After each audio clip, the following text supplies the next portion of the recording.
Hey guys, কেমন আছো তোমরা সবাই? আশা করছি তোমরা সবাই ভালো আছো, আমিও ভালো আছি। এটা আমরা বেরিয়ে পড়েছি অন্বেষার জন্য একটা সাইকেল কেনার জন্য। তো ওর অনেক দিন ধরেই শখ ছিল যে একটা সাইকেল কিনবে, তা আমরা বলেছিলাম দেব। তো ছোট সাইকেল কিনে দিতে পারতাম, তা দিলে আবার পরে বড় সাইকেল কিনতে হতো, তাই সেই জন্য আমরা একটু লেট করলাম ওকে কিনে দেওয়ার জন্য। তো ফাইনালি আজকে বেরিয়ে পড়েছি সাইকেল কেনার জন্য। ওকে একটা বড় সাইকেলই কিনে দেবো, যদিও বা এখনও সাইকেল চালাতে পারে না, আস্তে আস্তে শিখে নেবে। সাইকেল না কেনা হলে কখনোই সাইকেল চালানো শেখা যাবে না, বুঝতেই পারছি। সাইকেলটা আগে কিনতে হবে।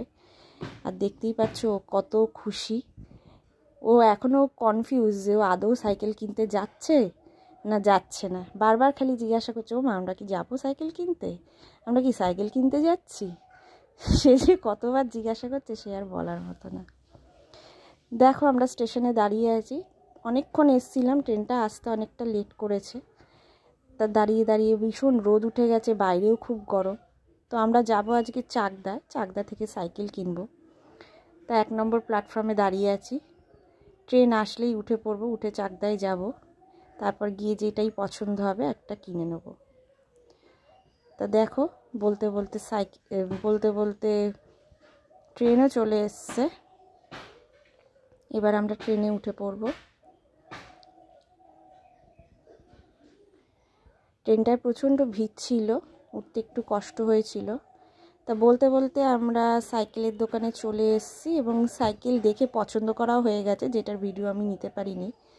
তো পছন্দ করে যেই সাইকেলটা পছন্দ হয়েছে ওটার উপরে বসে দেখছে কতটা ইজি হয়। এখন সাইকেলটা রেডি করে দেবে বাস্কেট লাগিয়ে। তো রেডি করে দিলেই তারপর আমরা সাইকেলটা নিয়ে বেরিয়ে পড়ব। তো ও তো খুবই খুশি। তোমাদেরও যদি ব্লগটা ভালো লেগে থাকে অবশ্যই একটা লাইক, কমেন্ট অ্যান্ড শেয়ার করে দিও। আশা করছি তোমাদের ভালো লাগবে। এরপরেও আমি নতুন নতুন ব্লগ দেব। তো আমরা খুবই আনন্দ করতে করতে বাড়ি এসেছি, মেয়ে তো ভীষণ আনন্দ। তো দেখো সাইকেলের উপরে উঠে বেশ অনেকক্ষণ ধরে পোজ দিচ্ছে। আমরাও দাঁড়িয়ে দাঁড়িয়ে দেখছিলাম আর ভিডিও করছিলাম। ওখানে বেশ ভালো অনেকগুলোই সাইকেল আছে। সাইকেল কিনতে হলে চাকদাটাই বেস্ট। এই প্রথমেই আমরা চাকদা থেকে কিনলাম, কারণ আমরা খোঁজ নিয়ে গেছিলাম। তো চলো আজকের মতো এই পর্যন্ত, টাটা বাই বাই।